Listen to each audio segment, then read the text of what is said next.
जय हिंद दोस्तों, स्वागत है आपका जीएस पॉइंट में। और आज पढ़ेंगे मिस्र की सभ्यता के बारे में। मिस्र की सभ्यता बहुत पुरानी सभ्यता मानी जाती है। इतिहासकारों को इससे बहुत सारी जानकारी मिली है और मानव सभ्यता का विकास कैसे हुआ या फिर वहाँ की सभ्यता कैसी थी, और इस सभ्यता से बहुत सारी सभ्यताएं जुड़ी हुई हैं। वैज्ञानिकों के मत के अनुसार यह सभ्यता 120,000 साल पुरानी सभ्यता थी। इस सभ्यता का जो उदय हुआ वो सबसे ज़्यादा उदय होने का कारण यह है कि ये नील नदी की वजह से ज़्यादा प्रसिद्ध हुई। 120 वर्ष 1000 साल पहले की बात अगर करी जाए तो उस समय ये बताते हैं कि जो मिस्र की सभ्यता में लोग रहते थे तो वहाँ की जो जलवायु थी वो बहुत ज़्यादा शुष्क और गर्म हो गई थी। इस वजह से लोगों को मजबूरी में नील नदी के किनारे बसना पड़ा। तो नील नदी के किनारे बसने से उनको जो प्रॉब्लम हो रही थी, जो जलवायु उनके अनुकूल नहीं थी, वो प्रतिकूल थी वो अनुकूल होने लगी। इस वजह से वो नील नदी के किनारे आकर बस गए। नील नदी के किनारे आने के बाद उनको बहुत सारी चीज़ों का ज्ञान हुआ। जैसे वहाँ की जो भूमि थी वो बहुत ज़्यादा उपजाऊ थी, जिससे कृषि के क्षेत्र में काफ़ी ज़्यादा उनको फ़ायदा हुआ। फसलें ज़्यादा उगने लगी, फसलें ज़्यादा पैदावार होने लगी और काफ़ी बड़ा एरिया था नील नदी का, जिस वजह से आर्थिक स्थिति में भी काफ़ी सुधार हुआ। ठीक है दोस्तों, तो इसके बारे में पढ़ते हैं। और वहाँ के एक राजा थे, प्रसिद्ध राजा फराओ, जिन्होंने पिरामिड को जन्म दिया। ठीक है, तो चलिए शुरू करते हैं मिस्र सभ्यता के बारे में। और स्वागत है आपका जीएस पॉइंट में। मिस्र की सभ्यता मैंने टॉपिक लिखा है, क्योंकि अगर मैं साथ के साथ लिखवाता चलूँगा तो वीडियो बहुत बड़ी हो जाएगी, इसलिए मैंने शॉर्ट वीडियो ली है। ठीक है, तो चलिए शुरू करते हैं मिस्र की सभ्यता। जैसा कि वैज्ञानिकों के मत के अनुसार ये 3000 ईसा पूर्व की सभ्यता है। तो मिस्र की साम्राज्य की जो स्थापना है या इसकी जो लगभग 3000 ईसा पूर्व में हुई थी। ठीक है, साम्राज्य की स्थापना। मिस्र के प्रथम राजवंश का प्रथम शासक था मेनेस। आपने सुना होगा मेनेसाओ, इसके बहुत सारे नाम हैं। तो इसके प्रथम राजवंश के जो प्रथम शासक थे ये थे मेनेस, और इन्हीं का काल क्या कहलाता है? पिरामिड का काल कहलाता है। ठीक है, तो मेनेस है जो इसकी स्थापना करी थी मिस्र साम्राज्य की, वो लगभग 3000 ईसा पूर्व करी थी। तो यहाँ का ये पहला राजवंश था। ठीक है दोस्तों, फिर चलते हैं। विश्व की प्रथम महिला शासिका प्राचीन मिस्र की रानी हटशेपसुट थी। तो ये यहाँ की रानी थी।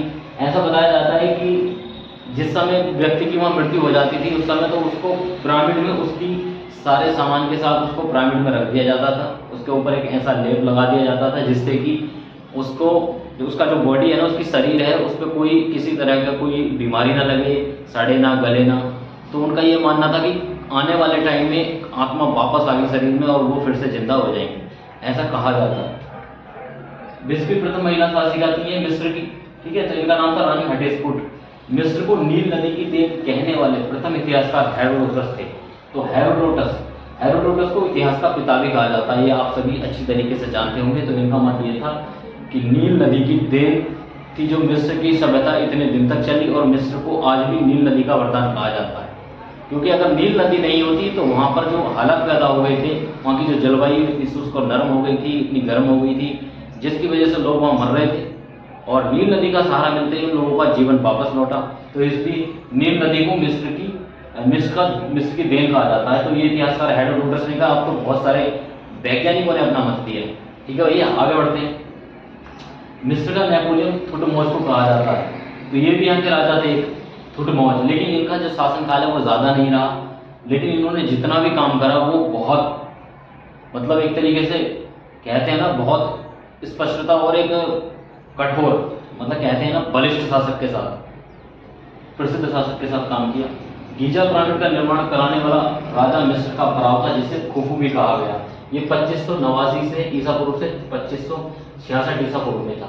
ये फराव की आपने कहानी सुनी होगी कि फराव एक ऐसा था कि वो अपने पूर्वजों में इतना विश्वास मानता था कि वो देवताओं के पास है और देवताओं को एक ना एक दिन वापस भेज देंगे। इसलिए उसने अपने जितने भी पूर्वज थे सबके पिरामिड बनवाए और उनको शरीर उनकी सारी सामग्रियां, उनके जो वो सामान यूज़ करते थे डेली बेस वाले, सोने का, जैसे बेड हो गया, पीने के जो बर्तन थे इत्यादि, उनके साथ ही पिरामिड में उसने उनको रखवा दिया था।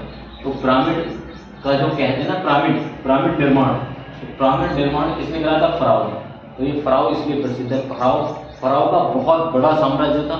साम्राज्य बड़ा नहीं था कि उसका जो कार्यशैली थी, जो उसने विस्तार किया पिरामिडों का, सबसे ज़्यादा विस्तार करने वाला पिरामिड का यही था फराव। पिरामिडों का निर्माण नील नदी के दक्षिणी तट के मेम्फिस नगर में किया था। तो वहां पर क्या था कि जैसे बाढ़ आती थी ना, तो उस समय पिरामिड वहां सुरक्षित रहते थे, इसलिए दक्षिणी तट पर मेम्फिस नामक नगर में पिरामिडों का निर्माण किया जाता था। तो ये सबसे मेन कारण था। प्राचीन मिस्र का देवता, मुख्य देवता रोज सूर्य था, सूर्य भगवान, जिसको हमारे देश में सूर्य भगवान को बहुत बड़ी वरीयता दी जाती। तो इसी प्रकार प्राचीन मिस्र का देवता, मुख्य देवता रोज सूर्य था। लेकिन यहाँ के बहुत अनेक देवता और भी हैं जिनका आगे बढ़ेंगे। मिस्र के राजनीतिक इतिहास को 3 भागों में व्यक्त किया गया। तो मिस्र का जो इतिहास है वो 3 विभागों में विभक्त किया गया।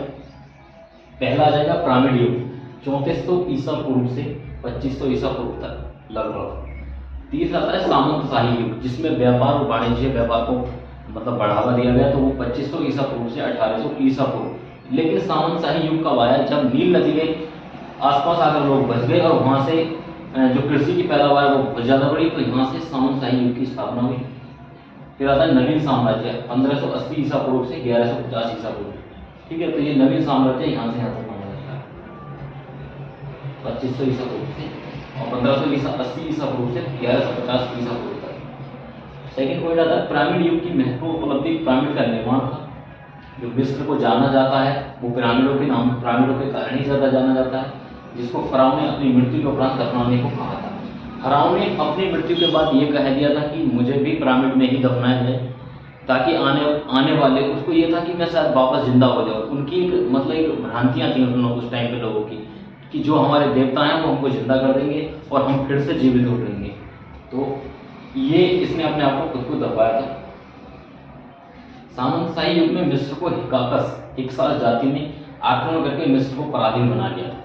ठीक है, तो ये सामंतशाही युग जो है, जिसको हम पढ़ चुके हैं 2500 ईसा पूर्व से 1800 ईसा पूर्व तक रहा था। तो सामंतशाही युग ने मिस्री सभ्यता पर आक्रमण किया और इसको अपने अधीन कर लिया। ठीक है, आगे आते हैं। मिस्र सभ्यता की जो भाषा थी वो चित्रात्मक थी। जैसे हड़प्पा सभ्यता की भाषा चित्रात्मक थी, उसको आज तक कोई भी विद्वान, कोई भी दार्शनिक पढ़ नहीं पाया है। उसी प्रकार यहाँ की भी जो सभ्यता की जो भाषा थी वो चित्रात्मक थी।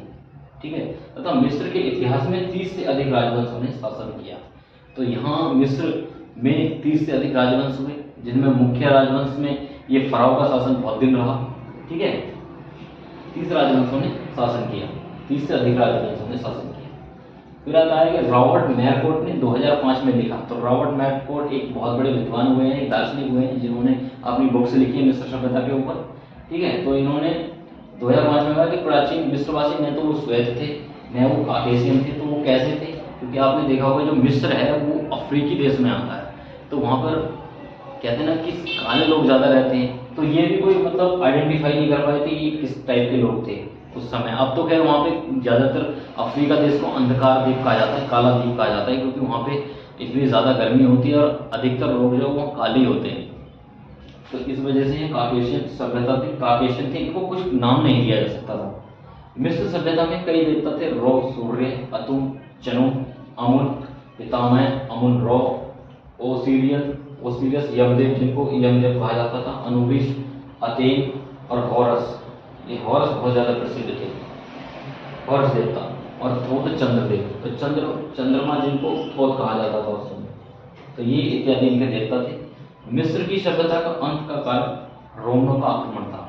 तो मिस्र की सभ्यता का अंत का कारण ये रोमनों ने आक्रमण कर दिया। लेकिन 322 ईसा पूर्व में सिकंदर ने जब विश्व विजय अभियान चलाया तो उसने मिस्र को जीत लिया और अपने सेनापति को ये साम्राज्य देकर वो चला गया। लेकिन उसके सेनापति ने समथिंग 300 वर्षों तक शासन किया।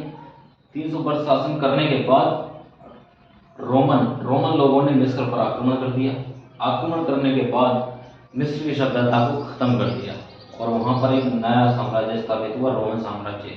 ठीक है, तो 322 ईसा पूर्व में सिकंदर ने मिस्र पर विजय प्राप्त कर ली और विजय प्राप्त करने के बाद उसने अपने सेनापति को मिस्र साम्राज्य को सौंपा, लौट गया और मिस्र साम्राज्य पर उसके सेनापति ने 300 वर्षों तक शासन किया था, 300 वर्षों तक। और उसके बाद रोमनों ने वहां पर आक्रमण किया और अपने अधीन कर लिया।